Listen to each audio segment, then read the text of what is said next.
Puji syukur kepada Allah yang telah memberikan kita rahmat dan karunia-Nya agar saya dapat mempresentasikan makalah saya pada hari ini. Perkenalkan nama saya Haula Mafirah dari unit 3 dengan NIM 2306021108. Sebelum memulai presentasi ini, pertama-tama saya akan berterima kasih kepada dosen pengampu mata kuliah pengantar manajemen dan bisnis, Ibu Sri Murni MSI AK. Baik, makalah saya pada hari ini berjudul Proses Pemasaran dan Perilaku Konsumen. Baik, yang pertama ada perilaku konsumen. Perilaku konsumen pada hakikatnya untuk memahami mengapa konsumen melakukan dan apa yang mereka lakukan.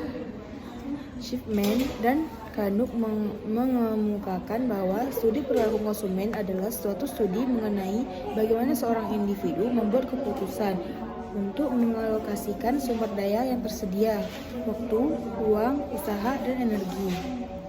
Konsumen memiliki keragaman yang menarik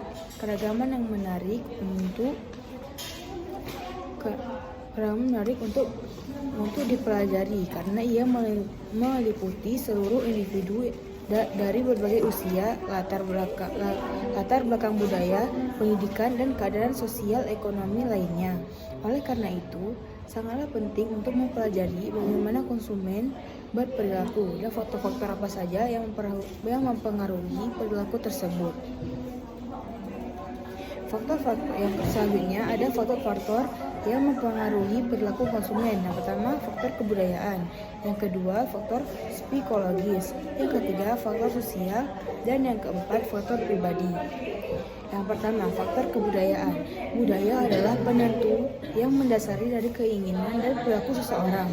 Budaya adalah sekelompok nilai-nilai sosial yang diterima masyarakat dengan menyeluruh dan tersebar kepada anggota-anggotanya melalui bahasa dan simbol-simbol. Setiap budaya terdiri dari sub-sub budayanya yang lebih kecil yang menyediakan identifikasi dan sosialisasi yang lebih spesifik bagi anggota-anggotanya. Subbudaya meliputi kebangsaan, agama, ras, dan daerah geografis. Selanjutnya, yang kedua ada faktor sosial. Perilaku konsumen juga dipengaruhi oleh faktor-faktor sosial seperti kelompok referensi, keluarga, peran, dan status sosial. Yang ketiga ada faktor pribadi. Keputusan konsumen untuk membeli suatu produk di samping mempengaruhi oleh beberapa faktor tersebut di atas juga dipengaruhi oleh ciri-ciri dan sifat pribadi seperti pekerjaan, kondisi ekonomi, gaya hidup, kepribadian, serta konsep diri. Yang keempat ada faktor psikologi. Ketika seorang membeli suatu produk di dalam melakukan pemilihan, ia mengaruhi oleh faktor-faktor psikologis yang meliputi motivasi, persepsi, pembelajaran,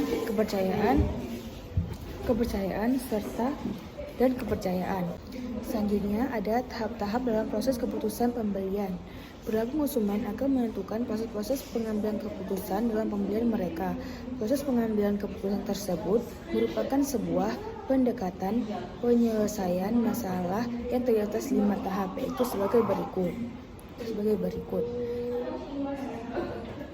Tahap-tahap dalam proses pembelian. Yang pertama adalah pengenalan masalah. Yang kedua, pencarian informasi. Yang ketiga, evaluasi informatif. Yang keempat ada keputusan pembelian. Yang kelima, perilaku pasca pembelian. Ya, baik, saya akan membahas satu-satu. Yang pertama, pengenalan masalah. Proses pembelian bermula dari mengenali kebutuhan. Pembeli merasakan perbedaan di antara keadaan nyata dan kondisi yang diinginkan. Kebutuhan dapat dipicu oleh stimuli internal pada saat kebutuhan normal, seperti lapar, haus, hasrat seksual yang muncul hingga tingkat yang dapat menjadi pendorong. Dari pengalaman yang pernah terjadi, orang telah mempelajari cara mengatasi dorongan demikian dan motivasinya ke arah yang diketahuinya akan dapat memenuhi kebutuhan tersebut. Yang kedua ada pencarian informasi. Konsumen bisa disadari konsumen disadari atau tidak akan mencari informasi. Jika motivasinya kuat dan produk yang sesuai dengan kebutuhan dan harganya terjangkau olehnya, mungkin dia akan membelinya. Jika tidak, maka konsumen itu barangkali hanya akan mengingat kebutuhan tersebut atau mencari informasi sebatas yang berkaitan dengan kebutuhannya. Selanjutnya ada evaluasi informatif. Cara konsumen memproses informasi untuk sampai pada pemilihan merek disebut evaluasi alternatif. Yang keempat ada keputusan pembelian. Pada tahap evaluasi dalam pembelian, beberapa aktivitas lain diperlukan seperti memilih toko, menentukan kapan akan membeli, dan memungkinkan finansialnya. Setelah ia menemukan tempat yang sesuai, waktu yang tepat, dan dengan didukung oleh daya beli, maka kegiatan pembelian dilakukan. Yang kelima adalah perilaku pasca pembelian. Jika kinerja produk sesuai dengan harapan konsumen akan puas. Jika tidak, kemungkinan pembelian kembali akan berkurang. Selanjutnya ada proses pemasaran. Pemasaran adalah satu kegiatan pokok yang perlu dilakukan oleh perusahaan, baik itu perusahaan barang atau jasa, dalam upaya untuk mempertahankan kelangsungan hidup usahanya. Hal tersebut disebabkan karena pemasaran merupakan salah satu kegiatan perusahaan di mana secara langsung berhubungan dengan konsumen. Selanjutnya ada langkah tahapan pemasaran. Langkah tahapan pemasaran antara lain, yang pertama ada identifikasi, yang kedua pengembangan strategi, yang ketiga pengambilan keputusan, yang keempat eksekusi dan promosi, dan yang kelima ada evaluasi. Baik, saya akan membahasnya satu persatu. Yang pertama ada identifikasi. Mengidentifikasi dan memahami pelanggan adalah kunci keberhasilan bisnis apapun.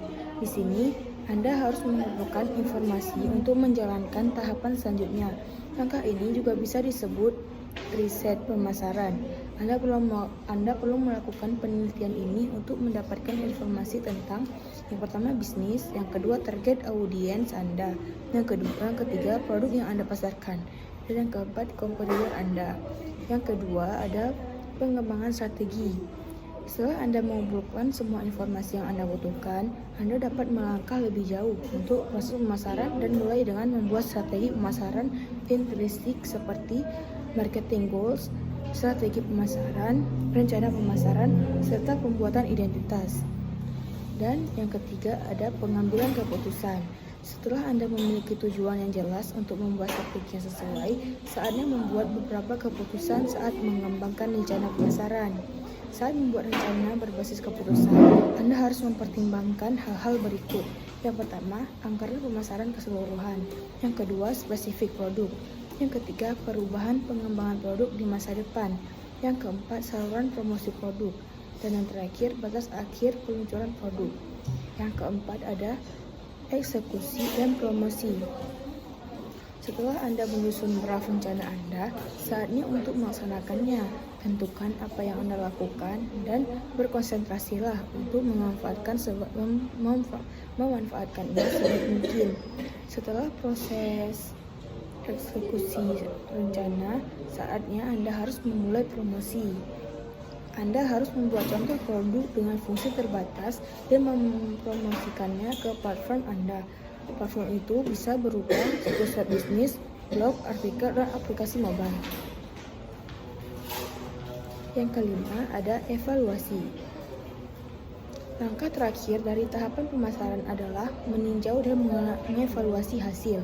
Ini termasuk faktor pelacakan seperti berapa banyak pelanggan yang terlibat dengan iklan dan apakah perusahaan mencapai KPI yang diinginkan. Setelah menganalisis data dan membuat laporan perinci, perusahaan dapat mengadaptasi rencana pemasaran untuk memaksimalkan keuntungan di masa depan. Sekian dari presentasi saya pada hari ini. Lebih dan kurang saya mohon maaf. Assalamualaikum warahmatullahi wabarakatuh.